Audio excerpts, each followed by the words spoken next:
With the Thunderbolts hitting theaters this weekend, it officially marks the end of Phase 5 for the MCU, but did it end with a bang or a bomb?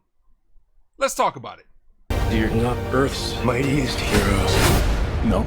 We are the Thunderbolts!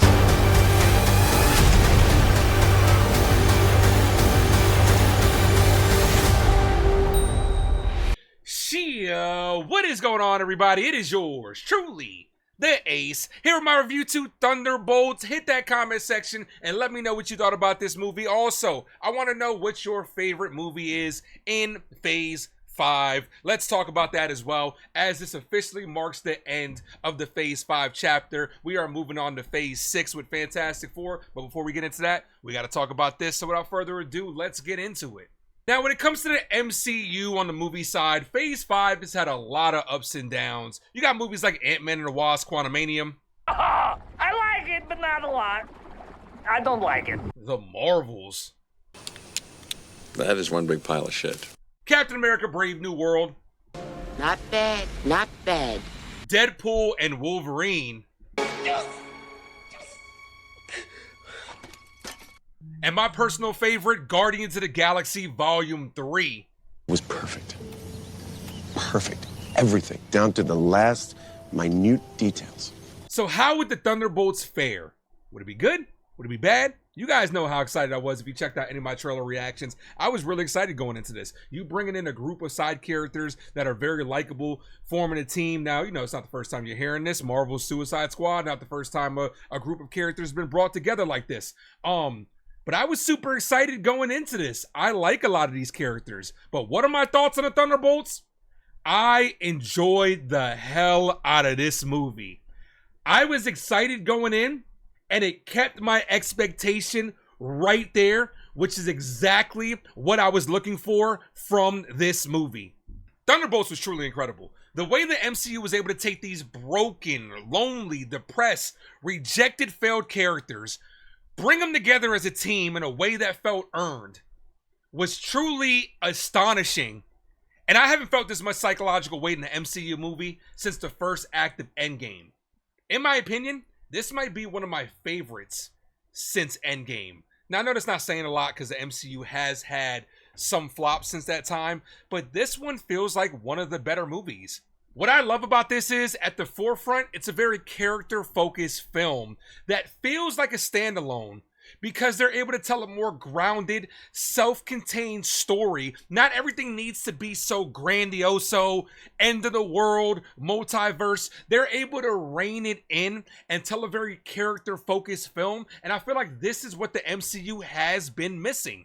After seeing this movie, I have confidence for the first time in a long time that Marvel has that sense of direction back. And I'm really excited to see what happens from this point on. All right, now let's talk about the team. Starting with Yelena. From the jump, no pun intended if you've seen the movie, it sets the tone with her as far as her being depressed, needing to feel purpose since losing her sister, and you feel that on display because of the great acting ability of Florence Pugh. She is another one that's so synonymous with this character, probably one of the best actresses in the MCU. How she was able to stand out in Black Widow, that it wasn't even her movie, and we finally get to see her as the main character in this, and she does an amazing job. How she's able to connect with each character and be such a badass and really establish herself as the leader of the Thunderbolts. When the scene calls for her to be a badass, she's a badass with some great fight sequences, especially in the beginning of this movie. When the scene calls for her to be a leader, we see that on display as she's able to lead this team that really has no business being a team, but she brings them together. When the scene calls for her to be sympathetic, we completely see that as they take a deeper dive into her backstory as far as everything that she went through in the Red Room. If you followed this character, you know some of what goes on based on Black Widow, based on what we've seen before, but we get to take a deeper dive into the psychological trauma that she goes through and the stuff that she had to go through as a kid and how she's able to overcome it through the team in only a way that Florence Pugh can bring it to the big screen. So hats off to her. She was amazing. Now, you can't talk about Yelena without talking about the Red Guardian. He makes his return for the first time since Black Widow, and he's hilarious in this. He brings the fun, he brings the enthusiasm in a way that only David Harbour could capture. Yes!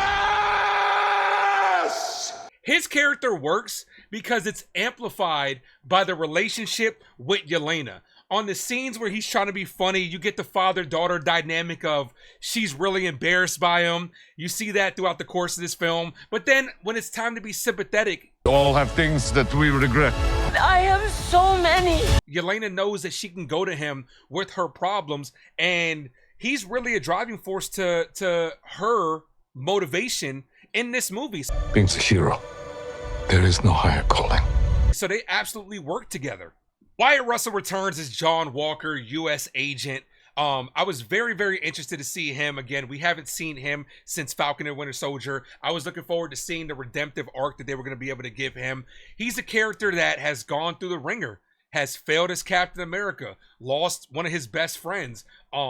And we get to see all that trauma on display. They, just like Yelena, they take a deeper dive into his backstory with his family issues, with the stuff that he's going through, with realizing that he failed as Captain America is on display, and a great performance by Wyatt Russell to make this character a sympathetic character, but we still think he's a dickhead at the same time too. Like, way to make him like a lovable douche in this, because like there are times where he does do a little bit of a pushback with Yelena, but then there are times that he falls in line, and you could see that he's a good character. So I definitely want to see how they utilize him going forward, because this character is a guy that has a lot of potential. He has the super soldier serum. He has the ability to fight. He has the expertise in the military, and he's a great piece to the team that really helps them come together. Lewis Pullman makes his debut in the MCU as Bob, the Century Void, however you want to call him. A very layered,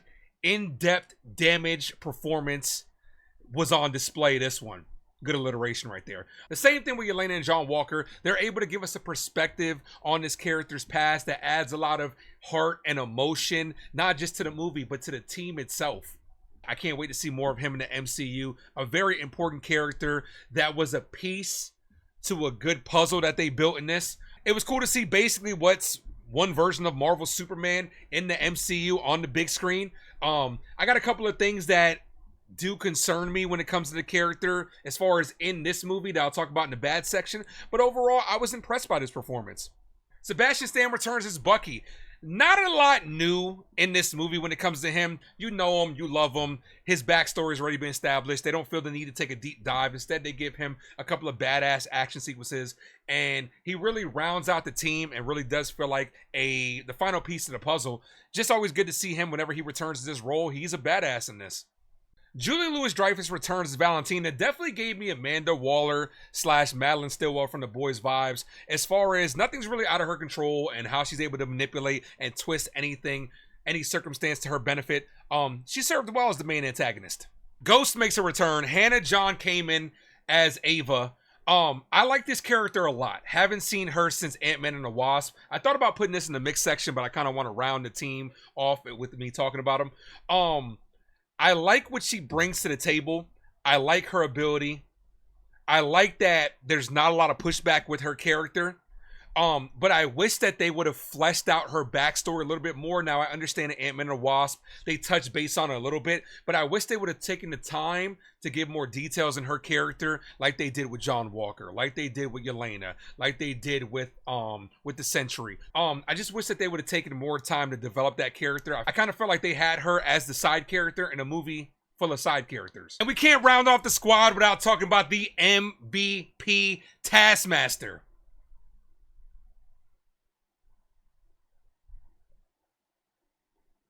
That's about as long as she was in the movie. That's not a spoiler. If you've seen the promos, you can put two and two together.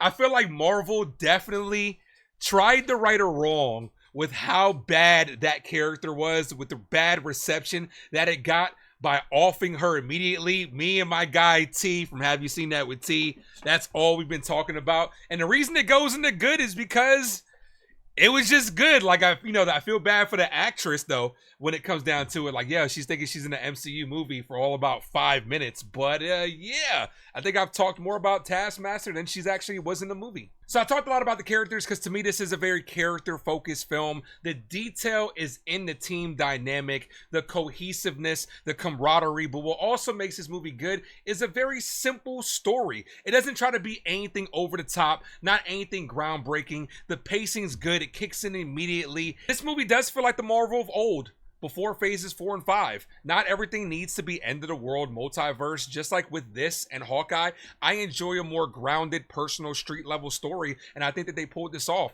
Pacing wise, this movie was good because a lot of this does take place in a day and a half, but a lot of this movie does take place in one location. It would have been easy for these characters to meet and then you're just sending them on different location, but they're spending a lot of time in one spot, and it develops that camaraderie and it develops that chemistry with them, and it's not jumping all over the place, so it feels like it's evenly paced and it feels like it's working very well for itself. The tone of this movie plays very well with the pacing. The first 2/3 of the movie is basically to establish the team, the camaraderie, the chemistry, but then the latter half of the film is where things get very interesting, where they take on a very horror-esque tone that feels very Inception-like in a way that I wish Multiverse of Madness could have nailed, and it's a good change of pace from what we normally see from the MCU. It's not just a bunch of guys that, can punch and shoot and same versus same battles like we always see throughout the MCU as a, climactic finale. And instead, they choose to add heart that we've established with these characters throughout the course of this film to cap things off. Because if they would have went a different route, right? You have a character, not trying to do any spoilers, but you have a character that they're advertising as, he's all the Avengers put together. They said that in the trailers. It would have been unbelievable to have this group of characters defeat him in the traditional sense. So they have to be very creative when it comes to this, and are also very creative when it comes to the action sequences. That's because of the use of practical effects instead of overly CGI. When you're on location and you have the actors and stunt actors doing the actual work, it feels more free-flowing. It feels more organic, and it's very creative, the stuff they're able to pull off. It's not anything that's crazy or, they're not trying to reinvent the wheel when it comes to the action sequences. There are some very creative ones. There's a good overhead shot, a good overhead one-take shot that I thought was very creative in the beginning of the film. Some really great scenes, a great entrance scene by one of the characters as well. But it gives us the normal Marvel action, but it doesn't suspend disbelief, because when you do have a character that's extremely overpowered, right? They choose to focus on saving the people rather than defeating the character. A lot of times with these superhero movies, you're focused on diffusing the threat instead of actually caring about the people that are around it, that are in the demolition and stuff like that. And this movie chooses to have these more street level grounded characters give us great moments like that. And I thought it worked very well for this film. Very memorable moments. I'm gonna tell you this. Very clappable moment. Very Avengers Assemble like scene as well. And I thought all that was just such a great touch to this movie. Lastly, one of the best end credit scenes that we've had in a long time. There are two of them. Mid-credit scene features a comedic scene, with the Red Guardian playing off of, some of the jokes that we've seen earlier in the movie, which is great as well. But that end credit scene, the longest to date with the MCU, felt more like an epilogue, but boy was it epic. We finally got a scene that felt like the Marvel of old, that was pointing us in the direction of the next movie. Kind of like how Iron Man tied into Iron Man 2, Iron Man 2 tied into Thor, Thor tied into Captain America, Captain America tied into the Avengers. We finally got that instead of the loose end credit scenes that we've gotten from phases 4 and 5 off of stuff that we might not even see coming to fruition. But this one is going to get you excited for the next one, and it feels like the MCU of old, where I can't wait to see the next movie. The setup was great, and I'm excited.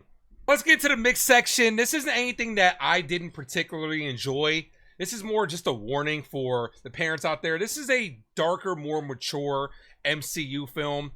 And there's a couple of scenes, especially when they take a deeper dive into Yelena's past, that could be a little concerning for children because it deals with her trauma as a child. And I mean, I'm just going to, I don't like to drop a lot of spoilers in this, but I do want to advise parents. There's a scene that they constantly go over. They go back to like multiple times, at least 4 or 5 times, that definitely has Yelena setting up like child murder.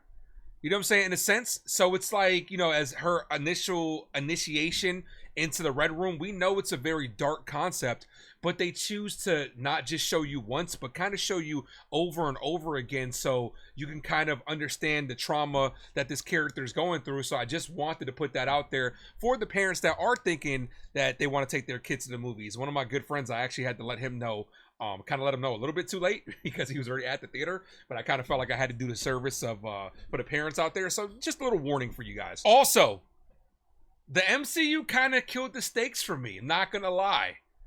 As cool as it was to do the Doomsday announcement before this movie, being that the majority of the cast is in Doomsday, kind of makes me think there's not going to be anybody outside of Taskmaster who didn't get a chair that's going to die. So it kind of kills that what if, some semblance of mystery would have been great. All they really had to do, in my opinion, was at the end of this movie, say the Thunderbolts will return. Dun dun dun in Doomsday. That's all you had to do. And it would have been like you had 2 announcements, but instead everybody outside of Taskmaster got a chair. So it kind of took me out of it because I'm like, oh, none of these characters, nothing bad's gonna really happen to these characters. But it would have been great if some mystery would have been in it. Like, okay, maybe one of them is gonna die outside of Taskmaster. But they didn't. Like I said, I enjoyed the hell out of this movie. Is it perfect? No. Some of the things that didn't work for me was it felt like they had a couple of scenes that were cut out or some scenes that were missing. Runtime was about, a little over 2 hours, but it felt like it could have used like another 20-30 minutes to maybe flesh out one of the characters instead of like fast tracking a heel turn, because it just didn't feel believable to me. And it kind of took me out of it because in one instance we're seeing one part of this character and then rather quickly it's like it turns the switch and it's a completely different character. It just could have used, like I said, 15-20 more minutes to kind of flesh out that turn to kind of make it more believable. But that's really the only thing that I didn't enjoy about this movie. Before I give you my overall thoughts, this is something I keep getting asked. Is the MCU back? Now, for the most part, I enjoy the hell out of these movies. Do I like them all? No, I've seen them all. There are some that are obviously top echelon that I love, watch over and over again, gone to the theater double-digit times to see. Don't judge me. But then there are some where I'm like one and done, where I'm like, that was okay. Not something I'd watch again unless I'm doing a review to the MCU. Maybe a little bit foreshadowing there. But as far as is the MCU back, this year alone, the MCU has had really good products. Daredevil Born Again, Friendly Neighborhood Spider-Man, Brave New World was solid. Thunderbolts is a good addition. I'm not going to say that MCU's fully back until Fantastic Four. That is where I'm pushing all the chips in on Fantastic Four. If the MCU nails that, which I have the utmost faith that they will, that we'll finally get a good Fantastic Four movie, I will be on the record saying the MCU is back like it never left. Not saying it's not there. This movie is a step in the right direction. When it comes to the movies, I've said it multiple times. I wanted Brave New World to set the tone. I wanted Thunderbolts to exceed that, which it did. Great movie. And I want Fantastic Four to exceed that. And it feels like so far we're getting the MCU of old. So is the MCU back? Almost. Almost. But overall, I really enjoyed this movie. In my opinion, it's one of my favorites in the MCU. and it might be one of the best in a long time. Like I said, that's just my opinion. I would love to know yours. Let me know down in the comment section. Definitely something that you guys should check out. A character-focused, grounded story of a merry band of misfits, lovable losers, where they're trying to find purpose and glory, and instead find purpose in each other. I'm gonna end on that note. Appreciate you guys for watching. Make sure you guys hit that like and subscribe for your sports, movies, and more. Thank you guys for watching. As always, thank you for tuning into the Ace Avenue. I am yours truly, the Ace. Adios.